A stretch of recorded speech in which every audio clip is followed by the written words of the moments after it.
May plano ka ba magtayo ng food business? Mapa-milk tea man yan, bakery, cafe o karinderya? Isang bagay ang hindi mo dapat baliwalain at yan ang branding. Pero ano nga ba talaga ang branding? At paano ka makakagawa ng effective branding step by step? So sa video na to, I'll walk you through a 10-step branding guide with real-life examples from food businesses dito sa Pilipinas. Kaya kung seryoso ka sa negosyo mo, tapusin mo tong video na to.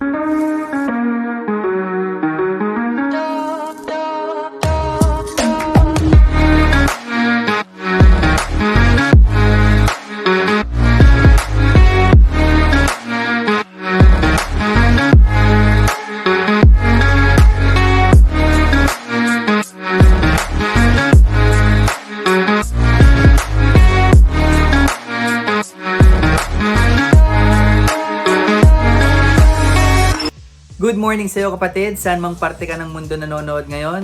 This is your food business bro, Zach Sakdalan, at you're tuned in to the Food Entrepreneurs Channel, kung saan pinag-uusapan natin ang lahat ng dapat mong matutunan kung paano mo patatakbuhin ang iyong food business. Kung bago ka sa channel ko, please subscribe to the channel at i-click mo na rin ang notification bell para palagi kang updated every time may session tayo. At sabay-sabay nating aralin ang mundo ng pagnenegosyo ng pagkain. Paki-like na rin ang video na to.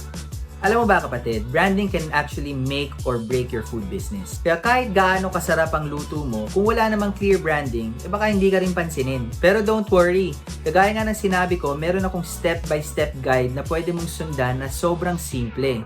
Kaya ready ka na mag-start? Let's go! Step 1, define your goal and niche. So, tanungin mo sarili mo, sino ang target customers ko, ano ang budget nila, at anong klaseng experience ang gusto kong ibigay. So for example, may food stall ka sa tabi ng school. So ang pwedeng goal mo ay maging isang go-to merienda spot ng mga students na affordable pero masarap. So remember, clear goals equals clear direction. Step 2, research. Kapatid, hindi pwedeng hula-hula sa food business. Mag-interview ka ng 10 potential customers o mas higit pa doon kung maaari. Tanungin mo kung anong hanap nila sa pagkain. Yung masarap ba, mabilis, malinis. Tapos observe mo yung mga competitors. Paano yung pricing nila, yung menu, yung packaging, paano sila mag-serve sa kanilang mga customer. So halimbawa, kung karinderya ka at lahat ng katabi mo nagsiserve ng mga fried na pagkain, baka ikaw pwede kang mag-stand out kung inihaw naman o healthy options ang tinitinda mo.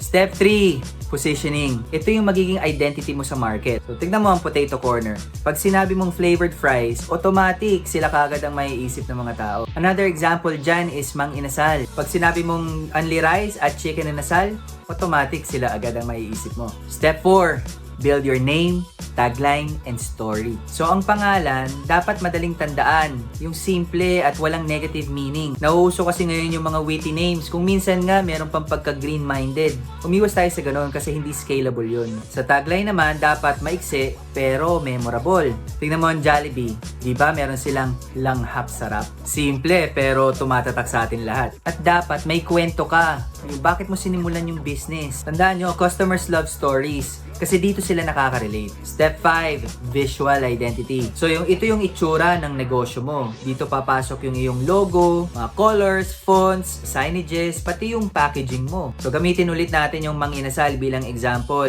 Consistent palagi yung green at yellow sa kanilang mga logo at saka sa kanilang mga posters. Kahit malayo ka pa, alam mong Mang Inasal na yun pag nakita mo. Pero Zach, maliit lang naman ang business ko, food stall lang ako. Kapatid, kahit maliit pa ang negosyo mo, yung simpleng sticker lang sa paper bag o sa mga cups na ginagamit mo, malaking impact na yun. Step 6, have a hero product. Ito yung signature dish mo kung saan ka magiging kilala. Tignan mo ang Jollibee.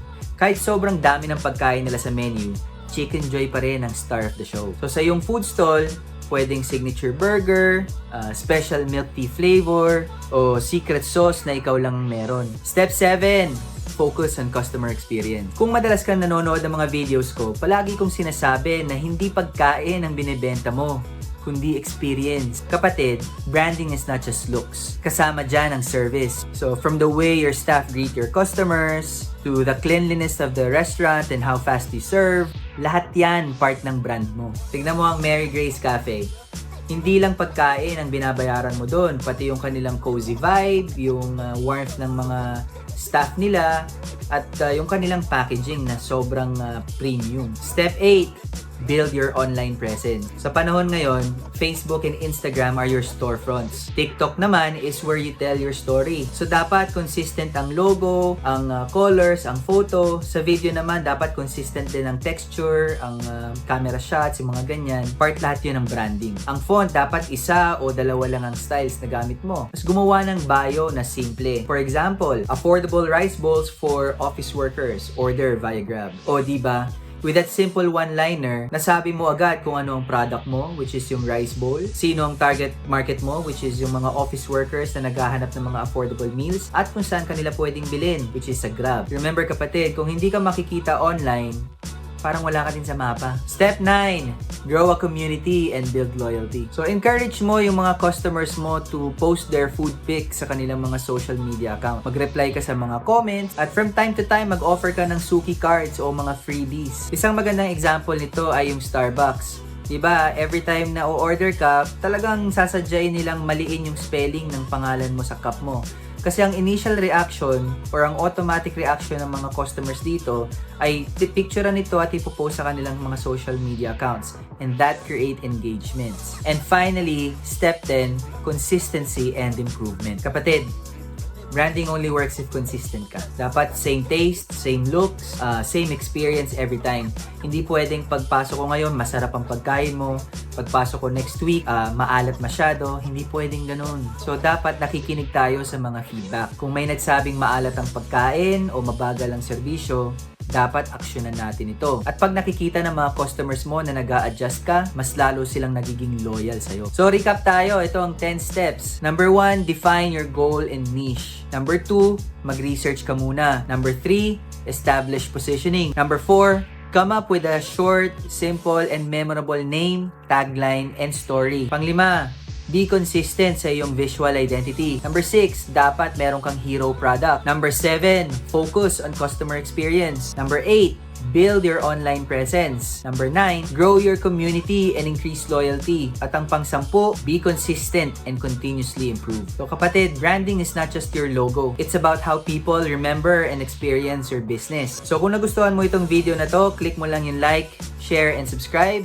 Sali ka na rin sa ating Facebook community. Click mo lang ang link sa description. At i-comment mo na rin ano ang favorite food brand mo at bakit. Muli, ito si Zach Sakdalan, ang iyong food business bro na nagsasabing, mas masarap kumita kapag masarap ang tinda.